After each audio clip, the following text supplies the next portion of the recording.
விண்மீன் அனைத்தும் பம்பரம் போல் சுழன்று மிதந்துருண்டுன்னில் நாடும் பரமனோ முதலாய் பார்விண்மீன் அனைத்தும் பம்பரம் போல் சுழன்று மிதந்துருண்டுன்னில் நாடும் தரமறிவே என்னும் தத்துவம் உணர்ந்திட்டே தரமறிவே என்னும் தத்துவம் உணர்ந்திட்டே தற்பரனாக உன்னை என்னுள் உணரப் பெற்றேன் இன்பபூற்றாய் நிறைந்த இறைவா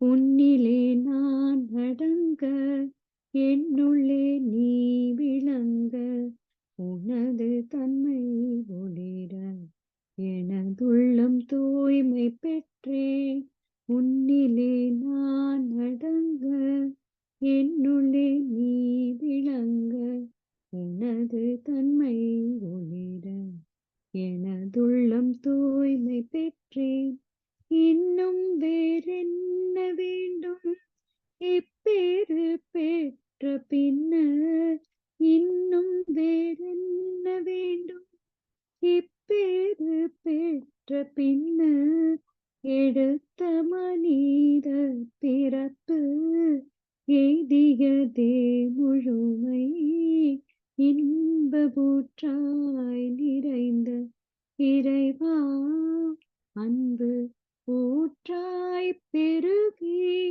அனைத்துயிர்க்குள் அறிவாய் இன்பபூற்றாய் நிறைந்த இறைவா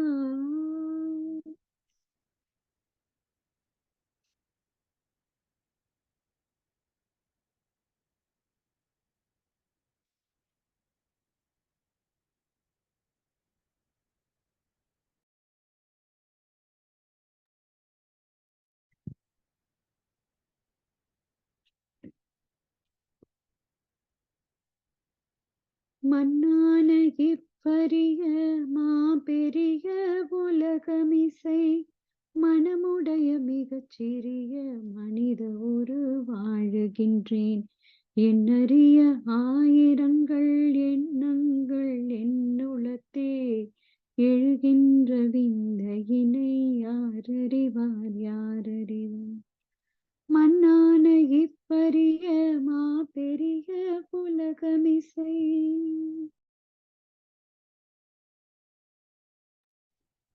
சின்னஞ்சிறு சிறு செல்கள் சேர்ந்திணைந்து ஒத்துழைத்து சிந்தனைக்கு எட்ட செயல்கள் சிறப்புடலில் நிகழ்த்துவன முன்னம் ஒரு துளியான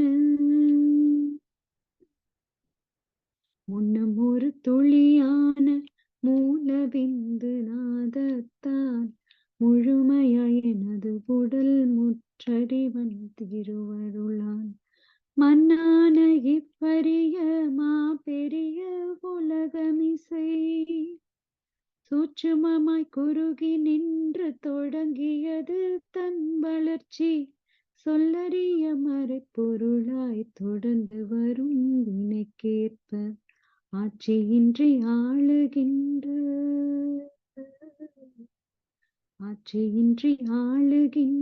ஐயன் திருவருளால் அன்னை கருப்பை விடுத்து அடைந்து விட்டேன் மண்ணுலகை மண்ணான இப்பரிய மாபெரிய உலகமிசை மனமுடைய மிகச்சிறிய மனித ஒரு வாழுகின்றேன் எண்ணறிய ஆயிரங்கள் எண்ணங்கள் என்னுளத்தே எழுகின்ற விந்தையினை யாரறிவார் மண்ணான இப்பரிய மாபெரிய உலகமிசை வாழ்க வையகம் வாழ்க வையகம் வாழ்க வளமுடன் வாழ்க வையகம் வாழ்க வையகம், வாழ்க வளமுடன். சிந்தனையை, உடல் நலத்தை சீரமைத்து ஓய்வித்த குருவே வாழ்க, குருவே துணை. வேதாத்ரியம் வாழ்க வளமுடன்.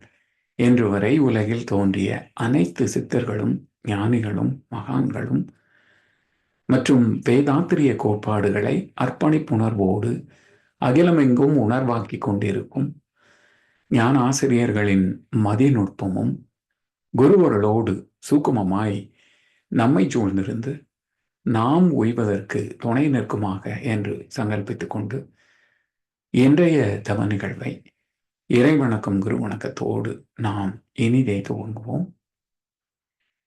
இறைவணக்கம் மற்றும் குரு வணக்கம் பாடிட அருள்நிதி சங்கரி செந்தில் அம்மா அவர்களை அழைத்தமைவோம்.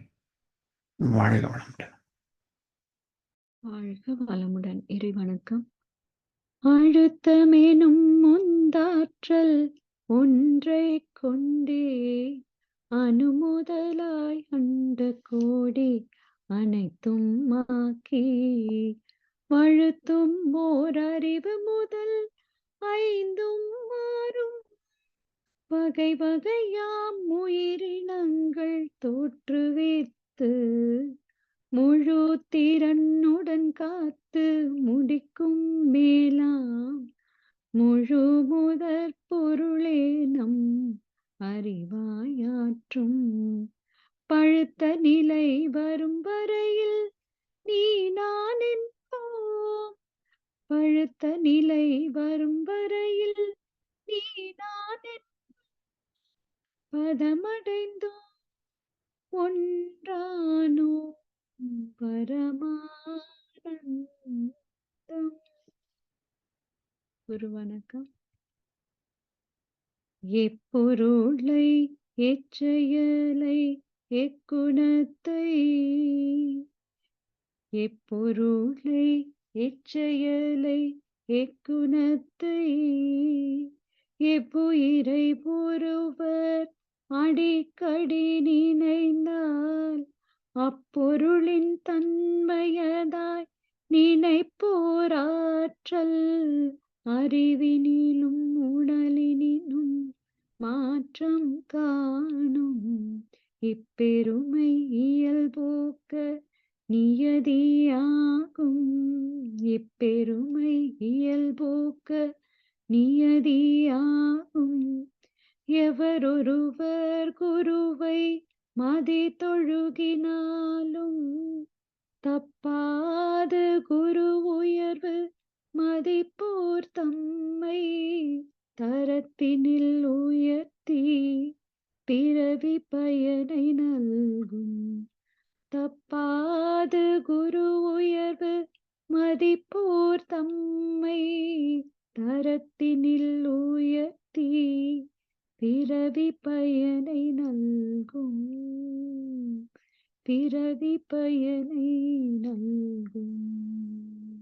நன்றி. வாழ்க வளமுடன். குருவே.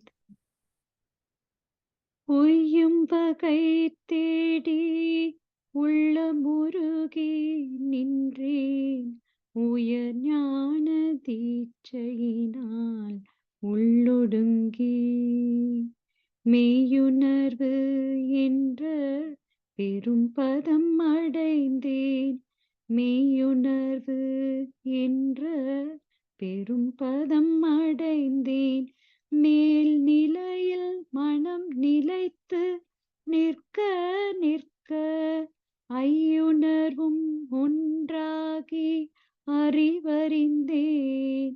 ஆசை என்ற வேகம் ஆராய்ச்சியாச்சு. செய்தொழில்களில் கடமை உணர்வு பெற்றேன். செய்தொழில்களில் கடமை உணர்வு பெற்றேன். சிந்தனையில் ஆழ்ந்து பல விளக்கம் கண்டேன். குரு சிந்தனையில் ஆழ்ந்து பல விளக்கம் கண்டேன். குருவே துணை குருவே துணை குருவே துணை குருவே துணை குருவே துணை. நன்றி. வாழ்க வளமுடன். வாழ்க வையகம், வாழ்க வையகம், வாழ்க வளமுடன். இன்று நமக்காக ஆழ்ந்த துரியாதீத தவம் நடத்திய அருள்நிதி சிவசங்கரி அம்மா அவர்களை வாழ்த்துவோம். அருள்நிதி சிவசங்கரி அம்மா அவர்கள் வாழ்க வளமுடன். அவர்களின் அன்பு குடும்பம் வாழ்க வளமுடன்.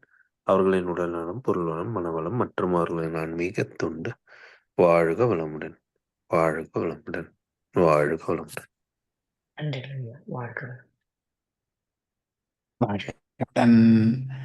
தொடர் நற்சிந்தனை இறைவன் ஞானம் 13ஆம் பகுதி. மூத்த பேராசிரியர் ஞானாசிரியர் அருள்நிதி பழனிசாமி வேலுசாமி ஐயா அவர்களை அழைத்தமைவோம். வாழ்க வளமுடன் ஐயா. வாழ்க வளமுடன் ஐயா. வாழ்க வளமுடன். வாழ்க வையகம், வாழ்க வையகம், வாழ்க வளமுடன். குரு வாழ்க, குருவே துணை. சான்ற பெருமக்களே, இறை விஞ்ஞானம் தொடர் சிந்தனையின் 13ஆம் பாகத்தில் உயிரின பரிணாமம் பற்றிய 2ஆம் அமர்விலே காந்த தத்துவத்தை பற்றி மேலும் ஒரு முறை நேற்று சொன்ன கருத்துக்களோடு சில கருத்துக்களை சிந்தனைக்கு எடுத்துக்கொள்கின்றோம். வான்காந்தம், ஜீவகாந்தம், வளம், ஆற்றல் மறந்திடில் வழி வேறு இல்லை, தெய்வம், அறிவு இவை உணர்ந்திட. ஏனென்றால் மெய்ப்பொருளோ எங்கும் நிறை பெருவெளி, இதனோடு விண் சுழலின் அலை இணைந்து உறைந்திட ஆன்மாவாய் ஆளும் ஜீவகாந்தமாகும் உடலினில் ஐயமில்லை விண் உயிராம் இயல்பு சுழல் அலையதாம். மேன்மையோடு உயிர் மையத்து அமைந்த வெளி அறிவு அது, மிக வியக்கத்தக்க அதன் படற்கை நிலை மனமதே என்று கவிக்கான விளக்கத்தை நேற்று பார்த்தோம். இன்னொரு முறை சில கருத்துக்களோடு சிந்திப்போம். வான்காந்தம் உருவான வகை இறைநிலையிலிருந்து இயக்கம் தோன்றிய போது வந்தது என்பது தெரியும். இந்த வான்காந்தத்தில் ஜீவன் உருவாவதற்கு வாய்ப்பு இல்லை. என ஜீவன் என்றாலே அங்கே உணர்கின்ற திறம் இருக்க வேண்டும். பயோ என்ற சொல்லுக்கு உணர்தல் என்றும் வார்த்தை உண்டு. உயிர். பஞ்சபூதங்களிலே விண்தான் அடிப்படை, ஜீவன்களிலே உயிர்தான் அடிப்படை. விண்ணுக்கும் உயிருக்கும் அடிப்படை என்ன? இறை துகள். அந்த இறை துகளின் அடைந்த மாற்றம் இங்கே உயிருக்கு ஜீவகாந்த துகள். ஒவ்வொரு ஜீவந்த துகளிலும் சேர்க்கைதான் ஆத்மாவாக பேசப்படுகிறது. பரமாத்மான்னு சொல்வார்கள். எப்படி சுத்தவெளியிலிருந்து இறை துகள் தோன்றி விண் ஆகி பஞ்சபூதங்கள் வருகிறதோ, அதே போல பரமாத்மாவிலிருந்து இறை உயிர் ஜீவாந்த துகள் தோன்றி உயிராக வருகிறது என்ற கருத்தும் சொல். வார்த்தைகள் வேறே தவிர அடிப்படை ஒன்றேதான். விண் இன்றி உயிர் இல்லை. ஆனால் விண்ணே உயிர் அல்ல என்ற நுட்பமும் இருக்கிறது. அதை எப்படி நாம் உணர்ந்து கொள்வது? விண்ணுக்கு உணர்ச்சிகள் கிடையாது, உயிருக்கு உணர்ச்சிகள் உண்டு. இவை தோன்றுவதற்கு என்ன காரணம் இருக்க முடியும்? பரிணாமத்தில என்ன மாற்றங்கள் நிகழ்ந்ததால் அது உணர்கின்ற திறம் பெற்றது என்ற ஒரு கேள்வி. முதலாவதாக 27 நட்சத்திர குடும்பங்கள், இவற்றுடைய அலை வீச்சு ஒரு முக்கியமான அடிப்படை காரணம்.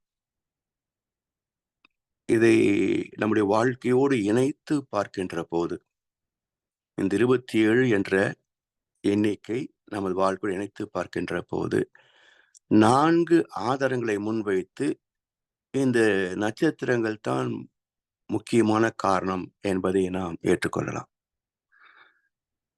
முதலாவது 27 நாட்கள் ஒரு தாயின் கர்ப்பத்தில் கரு தோன்றி 10 மாதங்கள் பிறகு பிரசவமாகிறது என்பது பொதுவான கருத்தாக பேசுகிறோம்.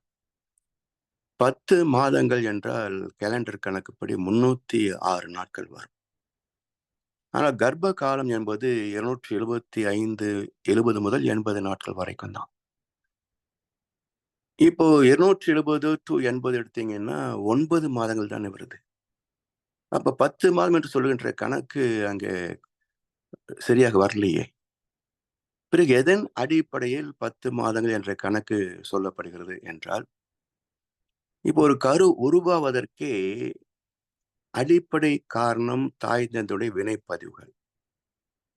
இந்த வினைப்பதிவுகள் இந்த நட்சத்திரத்தோடு பொருந்துகின்ற நாளிலே தான் கருவாகிறது.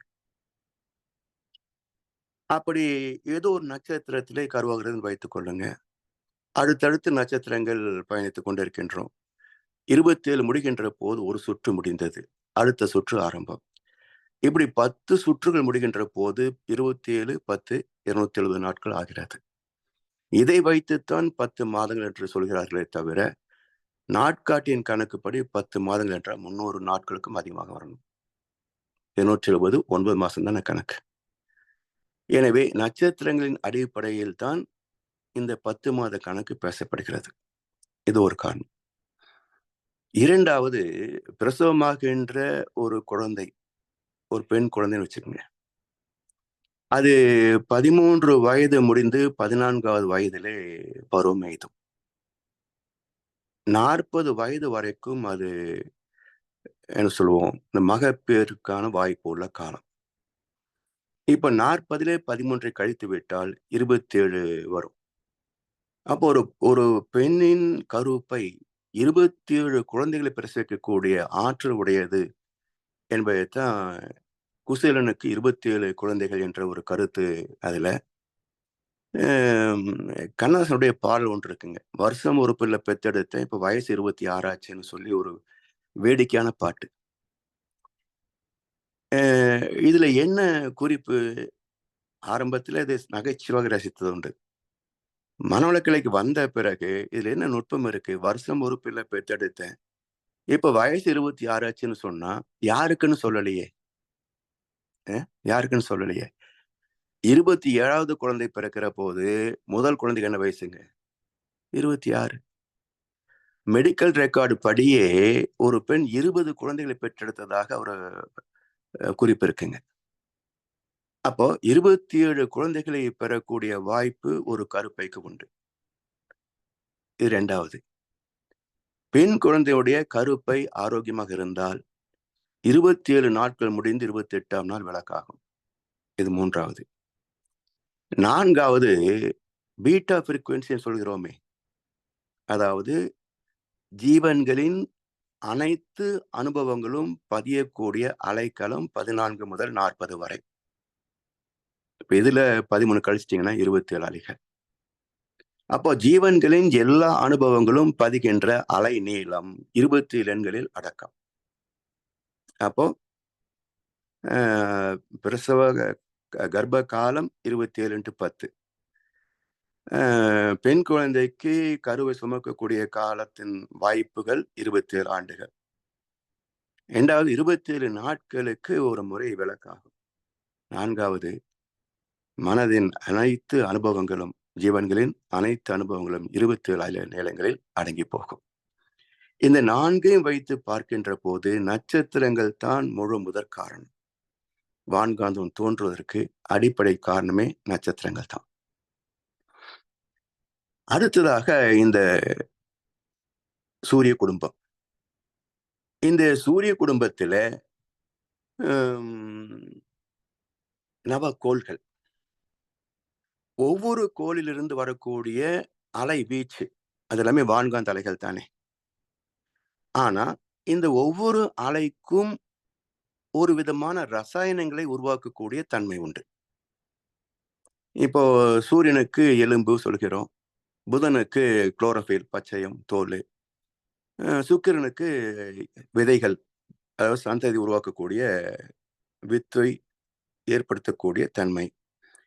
சந்திரனுக்கு ரத்தத்தை சிவப்பாக்கக்கூடிய ஒரு ஆற்றல். எப்படின்னு பாருங்களேன், ஒரு தாவரத்தின் சாறு பச்சையாத்தான் இருக்கும். ஒரு புழுவை நசுக்கினால் பச்சையாத்தான் திரவம் வெளிப்படும்.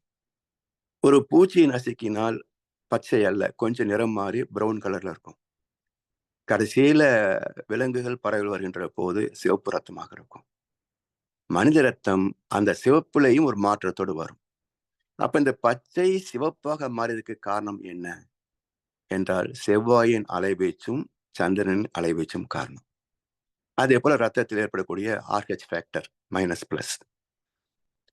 மூளை என்ற திசுக்கள் ஏற்படுவதற்கு காரணம் குரு என்ற கோளில் வரக்கூடிய அலைகள். அதே போல நரம்பு மண்டலத்திற்கு சனி, சிந்தனைக்கு ராகு கேது என்ற ஓஜசத்து. இப்ப எல்லாமே வான்காந்தத்துடைய அலை தன்மைகள் தான். நவக்கோள்னு வரக்கூடிய அலைகள் எல்லாமே வான்காந்த அலைகள் தான். இது எப்படி ஜீவாந்தத்தோடு சம்பந்தப்படுகிறது? இது தனித்து பார்த்தா வான்காந்த ஆற்றல். நட்சத்திரத்தினுடைய அலைவீச்சும் நவக்கோளின் அலைவீச்சும் பூமியின் பஞ்சபூத சேர்க்கையோடு கலப்புறுகின்ற போதுதான் இங்க ஜீவாந்தம் என்ற சிறப்பு ஏற்படுகிறது. ஆனாலும் இங்க ஜீவாந்தம் மட்டுமே உள்ளதா என்ன? இல்லை. பூமியில கல்லு மண்ணு எல்லாமே ஜீவாந்தம் இல்லையே, வான்காந்த தொகுப்பு தானே. அப்ப இந்த பூமிக்குள்ளேயே வான்காந்தமும் அதனுடைய சேர்க்கையான பருப்பொருட்களும் உண்டு, ஜீவகாந்தமும் ஜீவன்களும் உண்டு. அப்ப எந்தெந்த அணுக்கள் உணர்கின்ற திறம் பெறுகிறவோ அவையெல்லாம் ஜீவாந்த தன்மையோடு உயிர் துகளாக மாறுகிறது. எந்தெந்த அணுக்கள் எல்லாம் பஞ்சபூத சேர்க்கையோடு சம்பந்தப்பட்டு பருவ பொருட்களாக மாறுகிறதோ அது அப்படியே இருக்கு. இப்ப நம்ம உண்ணுகின்ற மருந்து எடுத்துக்கொள்ளுங்களேன். அலோபதி முழுக்க முழுக்க வான்காந்த தத்துவம், ரசாயனம். சித்தா ஆயுர்வேதிக் இது தாவரங்களிலிருந்து எடுக்கப்படுகின்ற வைத்திய முறை.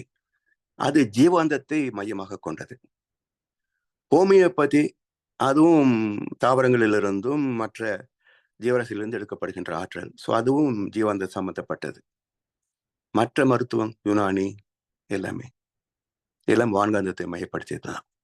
இப்ப அலோபதி மருந்து சாப்பிட்டாலும் நோய் தீருத எப்படி? அப்போ அந்த பஞ்சபூத தத்துவத்தை நம்முடைய உடல் சிரித்து ஜீரணமாக்கி அதை உயிராக மாற்றிக்கொள்கிறது. அப்ப வான்காந்தம் ஜீவாந்தமாக மாறுவதற்கு இந்த பூமியில இந்த 3 அலைத்தன்மைகளும் தொடர்ந்து ஏற்பட்டு கொண்டிருப்பதுதான் காரணம். அந்தந்த சேர்க்கையில் அந்தந்த மாற்றத்தை அடைகிறது. இப்போ இந்த பஞ்சபூத சேர்க்கை பூமி தோன்றிய போது ஜீவன் வரவில்லை என்று மகர்ஷி சொன்னதை நேற்று பார்த்தோம். விண் பொதுவான ஆற்றல், காற்று, நெருப்பு, நீர், மண். இந்த 4 பௌதிகங்களும் விண்ணோடு சேர்த்த 5 பௌதிகங்களும் குறிப்பிட்ட விகிதாச்சாரம், தி ஹோலிஸ்டிக் ரேஷியோ ஆஃப் 5 எலிமெண்ட்ஸ். பஞ்சபூதங்களின் தெய்வீக விகிதாச்சாரம் தோன்றிய போது இங்கே ஜீவாந்தம் பிறந்தது, ஜீவன் பிறப்பதற்கான வாய்ப்பு உருவாகியது என்று மகர்ஷி அற்புதமான கருத்தை சொல்றார். அப்ப இந்த பூமியில் ஏற்படுகின்ற பஞ்சபூத சேர்க்கையில் அமைந்த ஒரு காலகட்டம், தெய்வீக விகிதாச்சாரம் அமைந்த ஒரு காலகட்டம். இந்த 3ம் இணைந்துதான் ஜீவாந்தமாக வான்காந்தத்தை ஜீவாந்தமாக மாற்றுகிறது. அப்போ வான்காந்தம் பிளஸ் 27 நட்சத்திர அலைகள் பிளஸ் 9 நவக்கோளின் அலைகள் பிளஸ் பூமியின் பஞ்சபூத சேர்க்கை ஈக்குவல் டு ஜீவகாந்தம். அப்போ வான்காந்தத்தோடு எல்லாம் சேர்ந்தால்தான் ஜீவாந்தமாக மாறும். அதனால் இந்த ஜீவாந்தத்தின் தொகுப்பு தான் உயிர் துகள். எப்படி இறை துகள் தொகுப்பு விண்ணாகிறதோ மின்னணுவாகிறதோ அதே போல் ஜீவாந்த துகளின் தொகுப்பு உயிர் துகள். அதனால் விண்தான் உயிருக்கு அடிப்படை என்றாலும் விண்ணே உயிர் அல்ல. இதை இந்த 10,000 கோடி சூரிய குடும்பங்கள் சேர்ந்தது மில்கிவே கேலக்சி என்று விஞ்ஞான குறிப்பு சொல்கிறது. இதுல மண்டல வழிபாடு என்று சொல்லி 48 நாள் ஆன்மீகத்துல பக்தி மார்க்கத்துல உண்டு. அதே போல வைத்திய சாஸ்திரத்திலேயும் சித்த ஆயுர்வேத வைத்தியம் எல்லாம் பார்த்தீங்கன்னா 48 நாள் ஒரு மண்டலம் சாப்பிடணும்னு சொல்லுவாங்க. இது என்ன 48 கணக்கு என்று பார்த்தீங்கன்னா 27 நட்சத்திர தொகுதிகள். இதை 12 ராசிகளாக பிரித்திருக்கிறாங்க ஜோதிட சாஸ்திரத்திற்கு. பிறகு நவக்கோள்கள். அப்ப 27 + 12 + 9 கூட்டினீங்கன்னா 48 வரும். அப்ப இது ஒரு மண்டல வழிபாடு கணக்காக இருக்கு. இப்போ விண்கலத்தின் அலைகளை காஸ்மிக் ரேடியேஷன், சோலார் ரேடியேஷன் சொல்றோம் இல்லையா? இப்படி இந்த 3 தன்மைகள் சேர்ந்த தொகுப்பு தான் ஜீவகாந்தம். அதனுடைய தொகுப்பு தான் உயிர். இப்ப இந்த உயிர், இந்த ஜீவகாந்தம் உயிராக மேன்மை பெறணும். அப்ப எந்த காலகட்டத்திலே ஜீவகாந்தம் உயிர் என்ற அடுத்த தன்மாற்றத்தை சந்தித்திருக்க முடியும்? இறைத்துகள் குவிந்து விண்ணாச்சு. இதே போல ஜீவாந்த துகள்கள் குவிந்து உயிர் என்ற இயக்கத்திற்கு எப்படி வந்தது, எப்போது வந்திருக்க முடியும் என்ற ஒரு கேள்வி வருகின்ற போது, இப்போ அற்புதமான ஒரு பஞ்சபூதங்கள் இணைந்தே ஜீவனாக மாறும், ஜீவாந்தமாக மாறும் பார்த்திருக்கிறோம். இது கண்ணசனுடைய ஒரு பாடலிலே 4 வரிகள், அற்புதமான வரிகள். காற்று வந்தால் மரம் அசையும், காற்றை கண்டது உண்டா? வீதி எங்கும் புல் முளைக்கும், விதையை கண்டது உண்டா? கடலின் நீரை மேகம் வாங்கும், கண்கள் பார்த்ததுண்டா? உடலுக்குள்ளே உள்ளம் உண்டு, உருவம் அங்கு உண்டா என்று 4 அற்புதமான வரிகள். அப்போ புல்லுக்கு விதை போட்டது யார்? இல்லையா? அது மட்டும் இல்லைங்க. இன்னொரு நுட்பமான விஷயம் பார்த்தீங்கன்னா, நெற்பயிரை விவசாயம் பண்றோம். நெல்லுக்கு விதையிட்டோம் இல்லைங்களா? நெல்லுக்கு விதையிட்டோம். அந்த நெல் பயிரோடு முளைக்கின்ற களைக்கு யார் விதையிட்டார்கள்? நெல்லுக்கு நாம் விதையிட்டோம். களை செடிக்கு யார் விதையிட்டது என்றால், நெற்பயிரே களை செடியாகவும் வளர்கிறது. ஏன்னா பாசிட்டிவ் நெகட்டிவ் 2 இருக்கு இல்லையா ஒவ்வொன்றிலையும். அந்த பாசிட்டிவ் எனர்ஜி நெற்பயிராக முளைக்க, அதுல இருக்கக்கூடிய நெகட்டிவ் எனர்ஜி இந்த பாசிட்டிவை காப்பாற்றக்கூடிய ஒரு களை செடியாக முளைக்கும். இந்த களை செடியின் கவர்ச்சியில பூச்சிகள் களை செடிதான் சாப்பிடும், நெற்பயிரை சாப்பிடாது.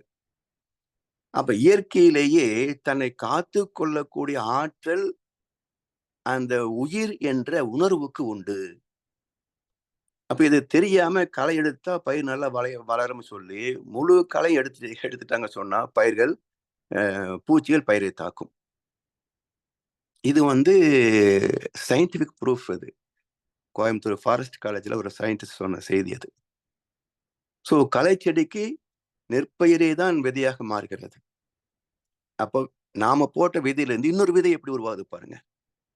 அப்ப பஞ்சபூத சேர்க்கையோடு பூமி இருக்கின்ற ஜீவாந்த காலம் இணைகின்ற போது எந்தெந்த இடத்தில் வான்காந்த ஜீவகாந்தமாக மாற வேண்டுமோ அந்த இடத்தில் அதுவே தரமாற்றிக் கொள்கிறது.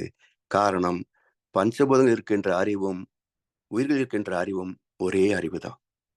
அறிவிலே ஜடப்பொருள் அறிவு, உயிர் பொருள் அறிவு என்று 2 அறிவு கிடையாது, ஒரே அறிவு தான். இப்ப அடுத்த கேள்வி, ஏன் அது உருவாகணும்? ஜீவன் என்ற உணர்வுகள் ஏன் உருவாகணும்? ஒன்று உள்ளது மறந்தது என்று சொல்லலாம். இன்னொரு காரணத்தை சொல்கின்ற போது அறிவு அறியும் திறன் உடையதுன்னு ஒரு கருத்து இருக்கு இல்லையா? அப்ப அறிவு அறியும் திறன் உடையது என்றால் அது தன்னை அறியணும். பஞ்சபூதங்களில் நான் என்ற சுய உணர்வு கிடையாது. அதனால் இந்த பஞ்சபூதங்களிலே சுத்தவெளியினுடைய இயல்பு அதனுடைய சூழ்நிலைக்கு தகுந்தாற் போல உள்ளது மறந்தது உலகங்களாய் என்பது போல அது ஆட்டோமேட்டிக் மேனிஃபெஸ்டேஷன். அது சூழ்நிலைக்கு தகுந்தாற் போல பஞ்சபூதங்களாக மாறியது. இது ஜீவந்தமாக மாறி 5 அறிவு ஜீவங்கள் வரைக்கும் வந்து 6வது அறிவுடைய மனிதன் ஏன் வந்தான் என்ற கேள்வி வருகின்ற போதுதான் அறிவினுடைய இயல்பை நாம் புரிந்து கொள்ள முடியும். இப்ப பஞ்சபூதங்கள் பஞ்ச தன்மாத்திரைகள், 5 அறிவு ஜீவ இனங்கள் 5 வகையான தன்மாற்றங்களை உணர்கிறது. தாவரங்கள் 2 எடுத்தீங்கன்னா அழுத்தம், புழுவிலே சுவை, பூச்சினங்களிலே வாசனை, அப்புறம் 4 அறிவு உள்ள இடங்களிலே பார்வை, அப்புறம் பறவை விலங்குகளிலே ஓசையும் கேட்கக்கூடிய 5 அறிவு. அப்ப அங்க 5 தன்மாத்திரை, இங்க 5 தன்மாத்திரை உணர்கிறது. ஓகே. இப்ப மனிதனுக்கு ஏன் பகுத்தறிவு வரணும் என்றால், அந்த பேரறிவாகிய அதன் தன்மையை அறியக்கூடிய இடம்தான், பரிணாமம்தான் மனிதன். அப்ப பஞ்சபூதங்கள், பஞ்ச ஜீவராசிகள், அறிவு இங்கே மனிதன். இது பகுத்தறிவு, அது பேரறிவு. அப்ப அறிவு தன்னை அறியும் திறம் உடையது என்ற கருத்து மனிதன் வந்ததுனால தான் அது ஆராயப்படுகிறது, அறியப்படுகிறது, உணரப்படுகிறது. எனவே இந்த பஞ்சபூதங்கள் சேர்ந்து ஜீவன் வருவதற்கான காரணத்தை பார்க்கிற போது, இப்போ ஜீவாந்தம் இருக்கு, இதுல எப்படி உயிர் தோன்றுதுன்னு பார்க்கணும். இப்போ பாட்டனி விவசாய கல்லூரி இருக்கு பாருங்க, இவங்க சொல்லக்கூடிய கருத்து என்ன பார்க்கிற போது, 70 டிகிரி சி கொதிநீர், 100 டிகிரி சி வந்து மேக்சிமம். இப்போ பூமியில சில இடங்களில் வெந்நீர் ஊற்றுக்கள் இருக்கு அப்படின்னு நம்ம பார்த்துருக்கிறோம், கேள்விப்பட்டிருக்கிறோம், யூடியூப்லயும் பார்க்கிறோம். அது கொதி நீராக வரும். சில இடங்களெல்லாம் அரிசியை ஒரு துணியில முடிச்சு அந்த ஊற்று தண்ணிக்குள்ள வச்சு எடுத்தீங்கன்னா சாதமாயிரும் அப்படின்றாங்க. அப்ப அந்த கொதி தண்ணீர்ல அது வந்து பக்குவமாகிறது அப்படின்ற அனுபவத்துல பார்க்கிறோம். சரி, இந்த 100 டிகிரியில ஒரு ஜீவன் தோன்ற முடியுமா? வாழ்வதற்கு வாய்ப்பு கிடையாது. அப்போ இந்த வெளிப்படுகின்ற ஊற்று நீர் 100 டிகிரியில் இருக்கும். ஆனா வெளியே வந்த பிறகு இந்த பூமியின் டெம்பரேச்சர் என்ன? அட்மாஸ்பியர். அதுக்கு தகுந்த போல சூடு ஆறிக்கொண்டே வரும் இல்லையா? அப்படி ஆறிக்கொண்டே வந்து கிட்டத்தட்ட 70 டிகிரி செல்சியஸ் அது மாதிரி வருகின்ற போது அந்த இடத்திலே நுண் உயிர்கள் தோன்றுகின்றன. இதுல பாருங்க, விஞ்ஞானம் வைத்த பெயர் மிக காரண பெயர் இது. Blue green அல்கே. ப்ளூனா தண்ணி, கிரீனா பச்சையம். அப்ப ப்ளூ கிரீன் அல்கே, நீர்த்தன்மையும் பச்சையமும் சேர்ந்தால்தான் ஒரு ஜீவன் உருவாகும். இதே பிரின்சிபிள் தான், லேசான நீர்த்தன்மையும் லேசான வெப்பமும் சேர்ந்தால்தான் உயிர்கள் தோன்றும். இப்போ இந்த காற்று மண்டலம் இருக்குங்க, திடீர்னு வைரஸ் காய்ச்சல் வருது அப்படின்றாங்க. ஓரளவு வெயில் காலம் முடிஞ்சு மழை பெய்ய தொடங்கினால் அந்த முதல் காலத்துல ஊர்ல பரவலாக நோய் எதிர்ப்பு சக்தி குறைந்தவர்களுக்கெல்லாம் காய்ச்சல் வரும், எல்லாம் வைரல் ஃபீவர்னு டாக்டர்கிட்ட போவோம். அப்ப இந்த வைரஸ் உருவாச்சே, எப்படி உருவாச்சு? காற்றிலேயே உருவாகிறது, நமக்கு தெரியாது. அதை விட இன்னும் ஒரு எக்ஸாம்பிள் பார்த்தீங்கன்னா, மெட்ராஸ் ஐ சொல்றோம். ஒன்றும் பண்ண வேண்டாம், அந்த பாதிக்கப்பட்ட கண்கள் அடுத்தவுடைய கண்களை பார்த்துச்சேன்னா அடுத்த நாள் அவருக்கு கண்வீங்க செவந்துடும். அப்ப இந்த காற்றின் வழியாக டிராவல் பண்ணது பாருங்க ஒரு வைரஸ், மெட்ராஸ் ஐ வைரஸ். அது போல இந்த காற்றிலேயே உயிர் துகள்கள் தோன்றும். அதுக்கு என்ன சொல்றாங்க? விஞ்ஞானம் வைத்த பேர் ப்ளூ கிரீன் ஆல்கே. இதை விட நுண்ணிய உயிர் கூட இருக்கலாம், விஞ்ஞானத்துடைய கருவிக்கு எட்டாத, கணக்கு கெட்டாத நுண்ணுயிர் கூட இருக்கலாம். அப்படி இந்த ஜீவகாந்தமே உணர்கின்ற திறம் உள்ள ஒரு துகள், உயிர் துகளாக மாறுகிறது. அந்த ஒற்றை உயிர் துகள் தான் நுண் உயிர் என்று சொல்கின்றோம். இது வளர்ச்சி பெறுகின்ற போது அடுத்த கட்டத்துக்கு போகிறோம். இப்போ இதுல இன்னொரு இது வருதுங்க. இப்போ 70 டிகிரி தண்ணி வந்துச்சு, ஒரு ஜீவன் உருவாச்சு, ஓகே. அந்த தண்ணி மறுபடியும் குளிர்ந்து கொண்டே தானே போகும். அங்க பூமியில இருக்கக்கூடிய அந்த இடத்துல என்ன டெம்பரேச்சர் இருக்கோ அது வரைக்கும் குறைஞ்சிட்டு தானே போகும். அப்ப 70 டிகிரி ஒண்ணு வாழ்கிறது என்று சொன்னால் எப்படி மறுபடியும் கீழே இறங்க முடியும்? இந்த இடத்துலதான் இயல்பூக்க விதி என்பதை புரிந்து கொள்ளும். தி லா ஆஃப் மியூட்டேஷன், இயல்பூக்க விதி. அப்ப இயல்பூக்க விதியினால் ஒன்று தோன்றுவதற்கு குறிப்பிட்ட சூழ்நிலைகள், அமைப்பு, ரசாயனத்தன்மை இருக்க வேண்டும் என்றாலும் தோன்றிய பிறகு அது வாழ்வதற்கு தன்னை தக அமைத்துக் கொள்ளும். அந்த தக அமைவு என்பது கொஞ்சம் விளக்கமாக பார்க்கணும். அதை நாளைக்கு வைத்துக் கொள்ளும் என்று சொல்லி வாய்ப்பளித்த அனைவருக்கும் நன்றி பாராட்டி இன்றைய உரையை நிறைவு செய்கின்றோம். வாழ்க வளமுடன். வாழ்க வையகம். வாழ்க வளமுடன் ஐயா. அருமை. வாழ்க வளமுடன் ஐயா. ஆழ்ந்த கருத்துக்கள் மீண்டும் மீண்டும் கேட்க கேட்க புரிந்த மாதிரி ஒரு இது உண்மையை ஒத்துக்கிடணுங்கய்யா. ஆமாங்க ஐயா, சாமிஜி நான் பேசும்போது எனக்கு சொல்றதுக்கு நான் அப்படித்தான். தயார் இல்ல. ஆமா, புரிந்த மாதிரி இருக்குது. மாதிரி 2 நிமிஷம் கழிச்சு கேட்டோம் அப்படின்னா நம்ம திருப்பி சொல்றது சரி. ஆமா, இதுதான் உண்மை சூழல். அதனாலதான் மீண்டும் ஒரு முறை கேட்பதற்காக அடியேன் வேண்டுகோள் வைத்தேன். செவிமடுத்தமைக்கு மிக்க நன்றி ஐயா. மக்கள் மேன்மக்களே, வாழ்க வளமுடன் ஐயா. நற்சிந்தனை, தொடர் நற்சிந்தனை தொடர்ந்து மிகச் சிறப்பாக வழங்கி வந்து கொண்டிருக்கும் மூத்த பேராசிரியர் ஞானாசிரியர் அருள்நிதி பழனிசாமி வேலுசாமி ஐயா அவர்களும் அவரது அன்பு குடும்பத்தினரும் அருட்பேராற்றல் கருணையினால் உடல் நலம், நீள ஆயுள், நிறை செல்வம், உயர் புகழ், மெய்ஞானம் ஓங்கி வாழ்க வளமுடன், வாழ்க வளமுடன், வாழ்க வளமுடன் பாடல்கள் பாடி நிறைவு செய்யும் தருணம் இது. வேதாத்திரிய பாடல் பாட அருள்நிதி முத்துச்சுடர்கொடி வெங்கடேஸ்வரன் அம்மா அவர்களும், பிரம்மஞான கவி பாட அருள்நிதி ஸ்ரீராம் ஜேபி ஐயா அவர்களும், உலக நல வாழ்த்து பாட அருள்நிதி பிரதீப் துரை ஐயா அவர்களும் வாழ்க வளமுடன். வாழ்க வளமுடன். வேதா பாடல்.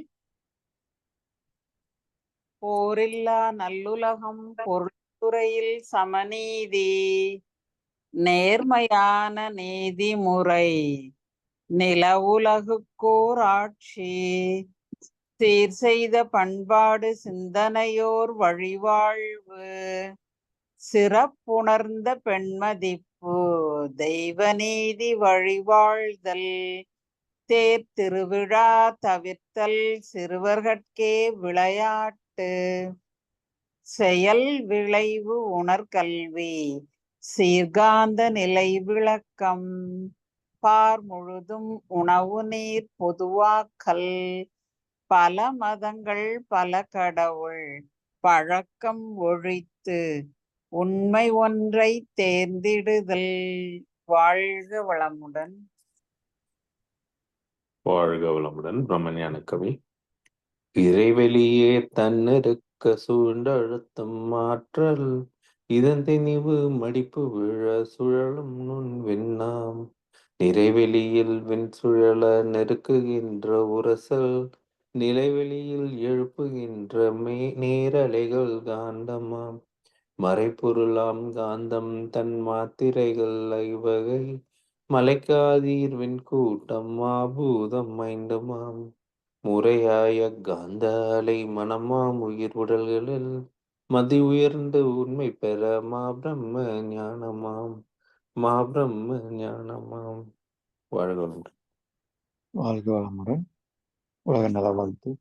உலகமெல்லாம் பருவமழை ஒத்தபடி பெய்யட்டும், உழவரெல்லாம் தானியத்தை உவப்புடனே பெருக்கட்டும், பல தொழில்கள் புரிகின்ற பாட்டாளி உயரட்டும், பகுத்துணர்வில் தொகுத்துணர்வு பண்பாட்டை உயர்த்தட்டும், கலகங்கள் போட்டி பகை கடந்தாட்சி நடக்கட்டும், கல்லாமை கடன் வறுமை கலகங்கள் மறையட்டும், நலவாழ்வை அளிக்கும் மெய்ஞான ஒளி வீசட்டும், நம் கடமை அறவாழ்வின் நாட்டத்தே சிறக்கட்டும், நம் கடமை அறவாழ்வின் நாட்டத்தே சிறக்கட்டும்.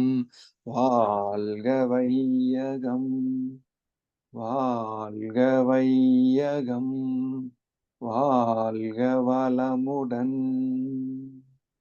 நன்றிகள் ஐயா.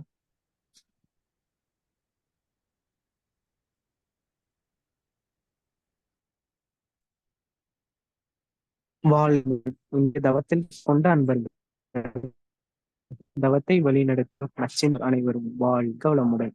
அவர்களின் அன்பு குடும்பம், அவர்களின் உடல்நலம், மனவளம், பொருள் வளம், அறித்தொண்டு, ஆன்மீக தொண்டுகள் வாழ்க வளமுடன், வாழ்க வளமுடன், வாழ்க வளமுடன். இத்துடன் இன்றைய காலை தவம் நிகழ்வு மகிழ்வோடும் மிகிழ்வோடும் இதே நிறைவு பெறுகின்றது. இறையர்களும் குருவர்களும் நம் அனைவரையும் எப்பொழுதும் சூழ்ந்திருந்து நம்மை இந்த இறைநிலை உணர்பயணத்தில் சிறந்த முறையிலே வழிநடத்தட்டும் என அனைவரையும் வாழ்த்தி வணங்கி நன்றி கூறி அமைகிறோம். வாழ்க வையகம், வாழ்க வையகம், வாழ்க வளமுடன்.